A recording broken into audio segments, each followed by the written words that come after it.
I've always been a night owl. My sleep schedule's more suggestion than structure. Awake when the world's asleep, dead to the world when the sun's up. Out here in a rural nowhere town, the only thing open 24/7 is a quick check about 25 minutes down the highway. So it's become my go-to haunt on the sleepless nights. Caffeine, microwaved sandwiches, bad decisions. That night started like any other. I was coding late, lost in that tunnel vision trance where hours vanish. Hunger hit me out of nowhere, sudden and sharp, like my body had just remembered it existed. The cupboards were empty, so I grabbed my keys and headed out. The road to Quick Check is long and lonely. 2 lanes, no streetlights, just forest swallowing the edges. Driving, it feels like threading through a void. Headlights cutting through the dark, engine humming. The faint crackle of some local AM station trying to fill the silence. By the time I pulled into the parking lot, it was deserted. No cars, no people. Just the sickly buzz of fluorescent lights overhead and the whine of the coolers inside. I went in, ordered my usual sandwich, and started wandering the aisles to kill time. That's when I saw him. At first, I thought it was a reflection, a shape in the fridge glass. But when I looked closer, I realized there was someone sitting cross-legged on the floor. A man, brown coat, jeans, bare feet. He wasn't moving, not breathing, not twitching, just sitting there, facing the fridge doors like he was, meditating. But there was something off. Too stiff, too deliberate. I shifted sideways to get a better look, pretending to browse. The moment I leaned past the end of the aisle, his head snapped toward me. His eyes were huge, wet, unblinking. His mouth hung slightly open, like he'd just forgotten how to close it. We locked eyes, just for a second, but it stretched, long enough for the hum of the lights to start sounding like screaming. Then the microwave dinged from behind the counter. The sound broke whatever spell that was. I turned fast, paid for my food, didn't look back. Every nerve in my body screamed go.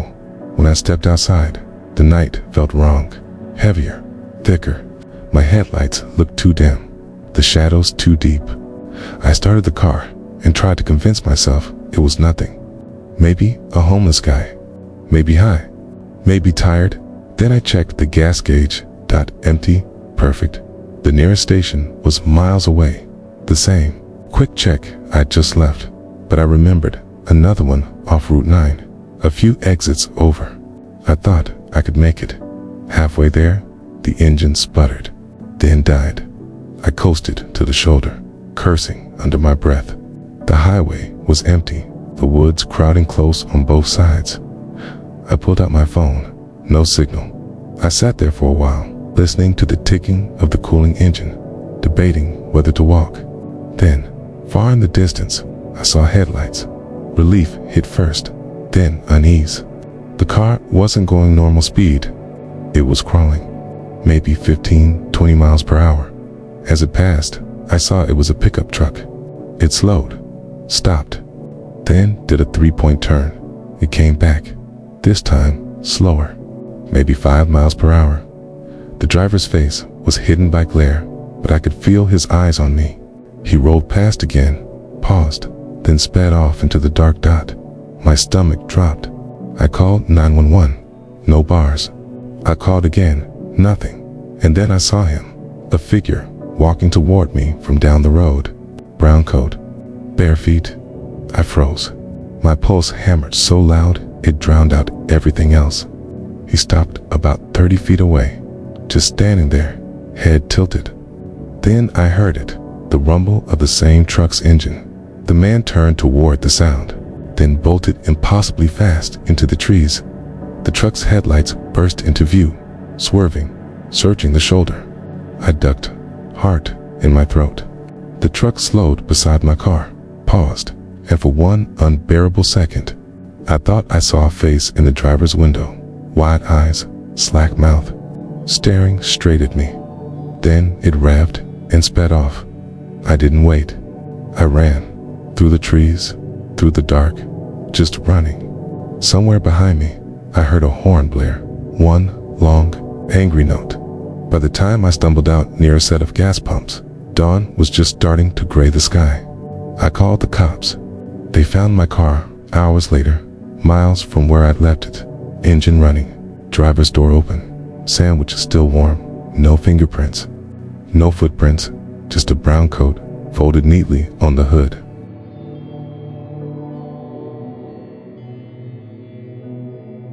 It was the summer of 2022, and I was 25, working an odd logistics job for a startup, trying to compete with Amazon in rural markets. My routes were long and lonely, crossing endless desert highways through southern New Mexico. Most nights, I'd drive straight through, headlights carving tunnels of light through the emptiness. That night, a little past 1 a.m., I was cutting along Route 82 near the edges of Lincoln National Forest. One of those isolated stretches where the stars feel too close and the silence too heavy. I hadn't seen another car in nearly 40 minutes when I spotted it. A red Corolla pulled over on the shoulder, hazards flashing. A woman stood beside it, waving her phone in the air like she was searching for signal. I slowed down. She looked young, mid-20s maybe, shivering, even though it was warm out. Against my better judgment, I eased to the shoulder. My Glock 43 was tucked beneath the steering column, just in case. When I cracked the window, she rushed over. "Please," she said, voice trembling. "I just need a ride to the nearest gas station." There was something frantic in her tone.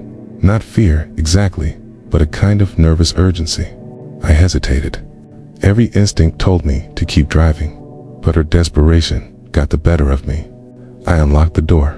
She slid into the passenger seat, murmured a quick thank you, then, almost immediately, whispered, "Just drive, please, fast." That's when I noticed her hands, trembling, dirty, maybe bloodied, and her story didn't add up. She said she'd run out of gas, but there was a faint glow from the Corolla's dashboard. The tank couldn't be empty then. As I looked in the rearview mirror, my stomach dropped. A man stepped out from behind the Corolla, mid-40s, pale under the red blink of hazard lights, the kind of face that stays with you after a nightmare. He just stood there, staring, and 50 feet ahead, another figure emerged from the darkness, holding something long and metallic, maybe a pipe. I didn't wait to find out. I slammed the gas pedal. Gravel sprayed, and the woman screamed, clutching her purse.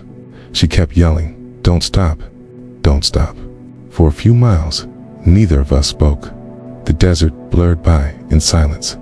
Then I glanced at her, and she was crying. I wanted to believe she was a victim, but something about it felt off. When I asked where she wanted to go, she just said, "Somewhere safe." Then her hand dipped into her purse. That's when I drew my gun. I didn't point it at her, just rested it against the steering wheel where she could see it. Her hand froze halfway. We drove like that for 30 straight minutes. I kept one eye on the mirror. No headlights behind us, but I couldn't shake the feeling that we weren't alone. When we finally reached a gas station on the outskirts of Alamogordo, I pulled in. She didn't move, just stared at the glowing open sign like she was hypnotized. "Out," I said. She didn't respond. So I got out, walked around, and opened her door myself. The instant the night air hit her, she screamed, not words, just raw sound, and stumbled backward into the dark. I drove off before she could come back. It wasn't until I stopped an hour later that I noticed what she'd left behind. A burner phone battery and a sealed pack of zip ties, stuffed between the seat cushions. And that's when my blood ran cold, because as I stepped out of my truck to catch my breath, headlights swept across me, a car pulling slowly off the highway. A red Corolla, the same one, only this time, the woman wasn't driving.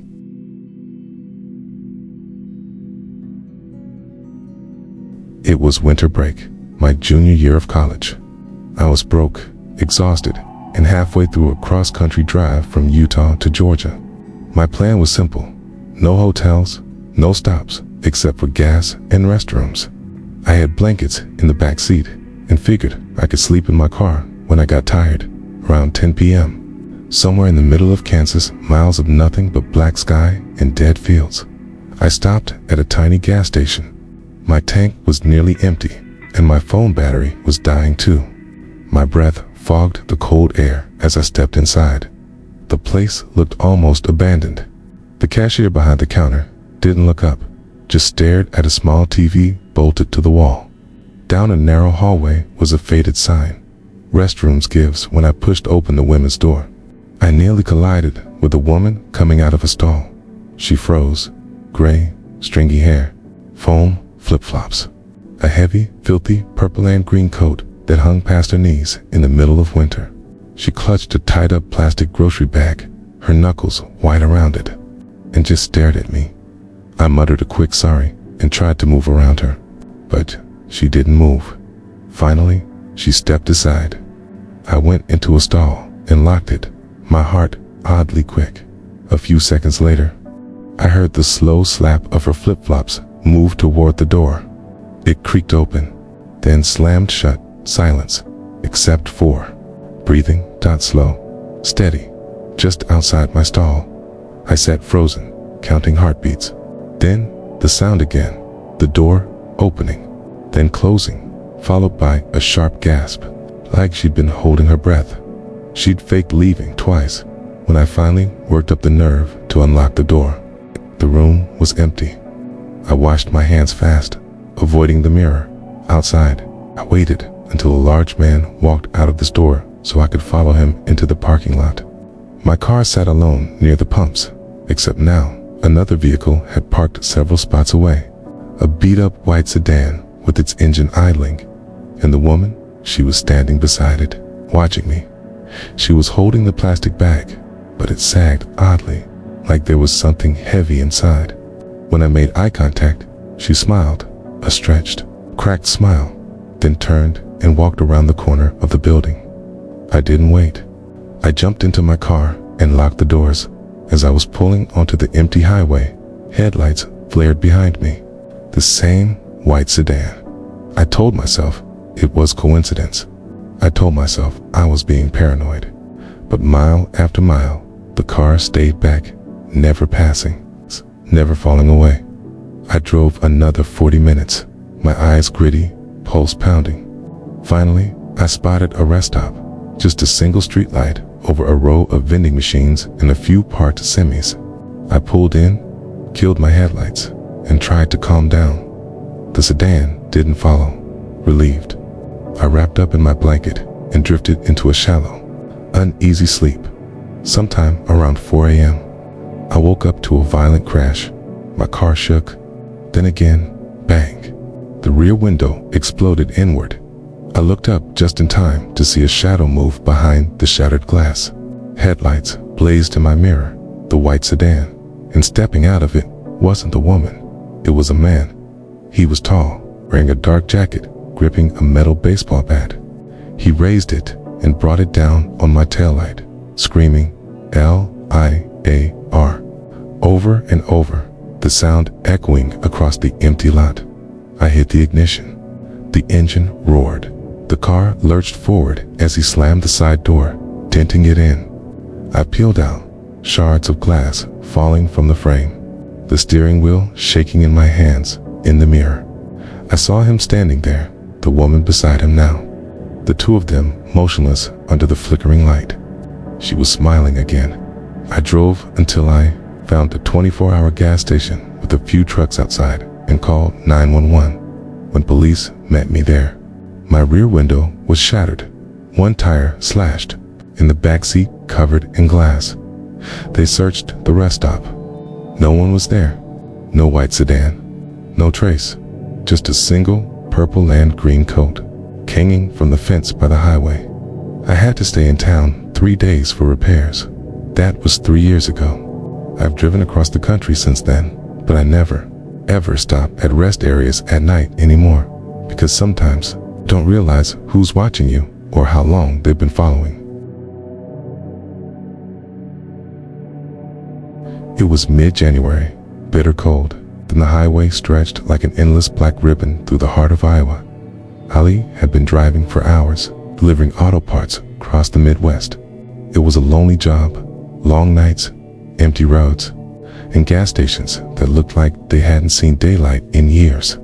Around 10:30 p.m., somewhere between Des Moines and Davenport, exhaustion hit him hard. He spotted a rest area just off I-80, a single dim streetlight, few vending machines, and one other vehicle parked at the far end, a white cargo van. No markings, engine off. He stretched his legs, used the restroom, splashed cold water on his face. As he was drying his hands, he heard the door creak open behind him. Footsteps, double quotes, "Hello?"